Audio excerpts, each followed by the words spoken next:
Let me tell you a story. A story about Dragon Ball Z. A franchise that was always here for me, ever since I played Budokai Tenkaichi at a friend's house 15 years ago. And one pair Dragon Ball always had is fighting games. There has been dozens of them, and this year a new one's coming out. The name Dragon Ball Sparkling Zero does not say much at first glance, but those who have been around long enough know it by its real name. Budokai Tenkaichi 4. Among Dragon Ball games, the name Budokai is the golden standard. There have been two collections of games bearing this name.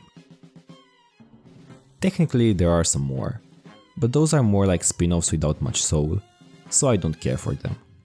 Maybe someday.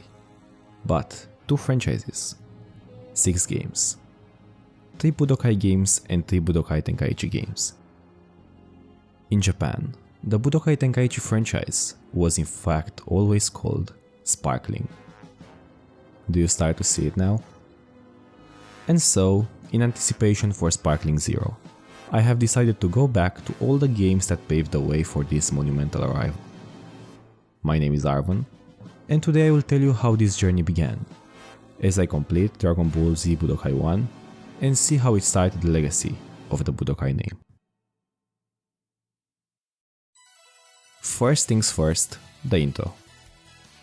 Dragon Ball Z games are known for the intros, from epic to goofy, but very iconic. The intro of the first Budokai game is made in engine, showcasing the graphics of the game that have a very nice art style. The American and European versions have different intros, with the American one also having the intro song, Rock the Dragon. Now, I am from Europe, but even with nostalgia, I still think the American intro is better. Then the main theme, appearing on the loading screen of both games, is just so good. After saying hi to Puer and Oolong, we get into the main menu with another great theme. First thing I did was go into practice mode, to beat Piccolo a little for all his misdeeds in the original Dragon Ball. One major difference between Budokai and Budokai Tenkaichi is the camera, with Budokai being a more traditional 2.5D game, akin to Tekken or Mortal Kombat, and the Budokai Tenkaichi being an arena fighter with a fully 3D gameplay. Budokai Tenkaichi 1 is even known to be the granddaddy of this genre of games. Back to Budokai, we have a button for punch, one for kick, one for blast, and one for guard. The right shoulder buttons do some combos, but they have a certain level of latency, which makes them quite useless. One important detail about the gameplay is the inability to use special moves like the Kamehameha outside of combos. You need to basically punch the air to throw special moves, which gets old quickly. That aggravates me even more because the Kamehameha and all other special moves are very inconsistent in whether or not they will throw down your opponent. And that is an important aspect for transformations, as we will see later. Also, the Kamehameha is not blue, and that bothered me every time I saw it on screen. I discovered transformations in practice mode, and I remembered from being a child that you can be kicked out of them. But even with zero key, they were still up, for now. I made a very crazy decision here, to put the game on the hard difficulty, thinking I had the game as a child and therefore I will be good at it. Spoiler, I am not, as I lost the first battle I tried in duel mode. One more thing that aggravated me before moving on is the way you can charge ki. Besides hitting your opponent, there is no way I found while messing around in practice mode. For all my childhood, I thought it was the only one. But when I open the first duel, first thing I see my opponent do is this. So I go online, and the controls for charging ki are guard, then press back twice with the analog.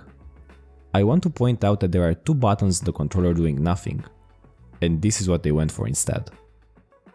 But with all the confusion in a bag and with the controls understood, it's time to tackle the story on hard. For the most part, it was manageable. The story mode cutscenes of this game are excellent, having 20 models made only for them.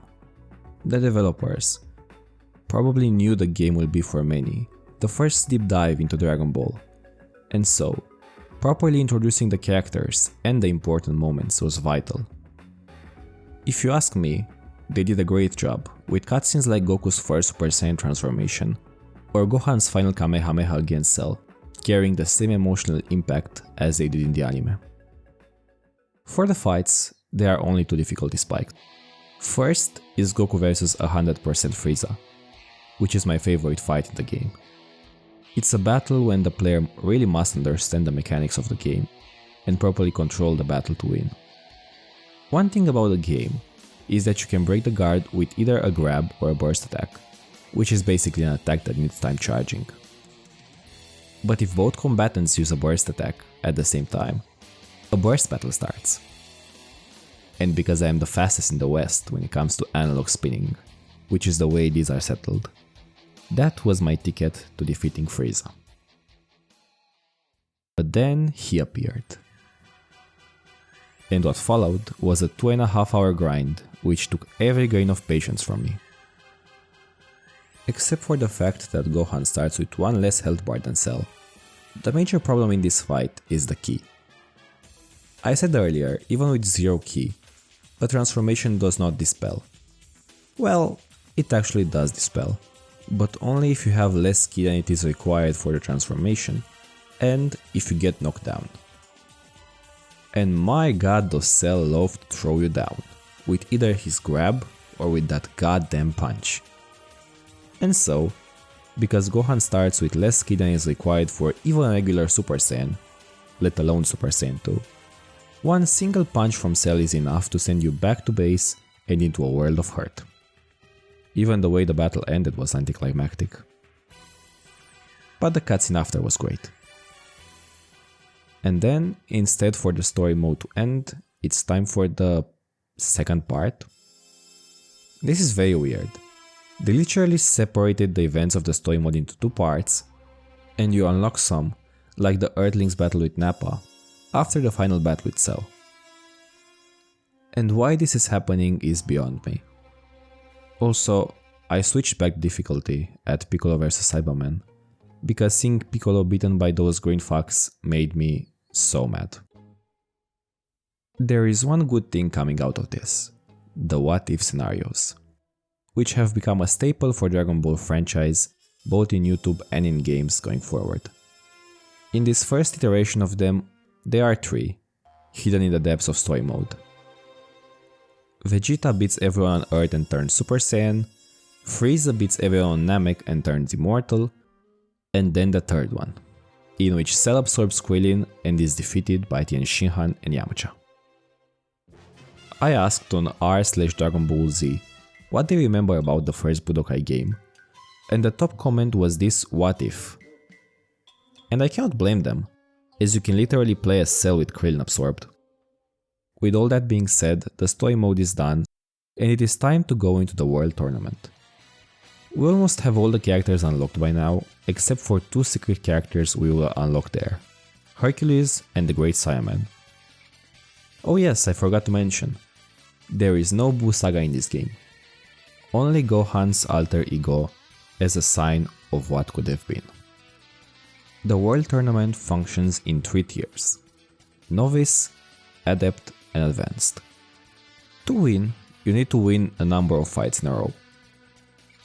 There is a new rule added, the ring out, which spikes up the game a little, and you can even lose when the opponent has a sliver of health left. That definitely did not happen to me.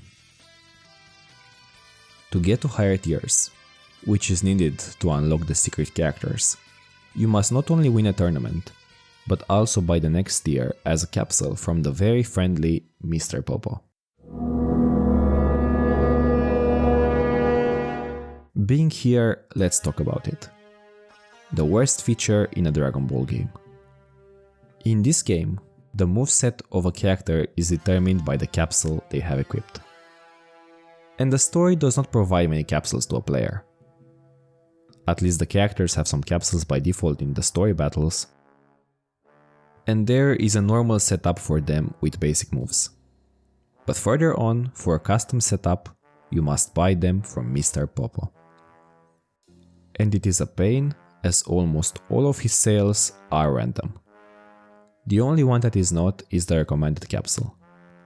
So the game plan is to reset his shop again and again and again until you get what you want. And I have hours of footage just shuffling through capsules. But what is there to gain from him? Why would one go to the hell of his shop? Well, the secrets he hides. You can summon legendary Dragon Shenron and be granted a capsule stronger than any other, also at random. You can unlock a secret game mode that even had the leaderboard on the old internet. More so, you can find a hidden character, Mecha Frieza, by buying the most expensive capsule in the game. This is just a long grind, but one that has so much cool stuff hidden within that it makes it almost worthwhile. So, Dragon Ball Z Budokai 1. A flawed game. One that probably has a lot of things that will be iterated upon in future releases, but one that also has a heart and passion for the franchise. One very hyped at its release, and still remembered fondly by those who were there when it appeared. One that started a 22-year-old legacy. See you next time, traveler.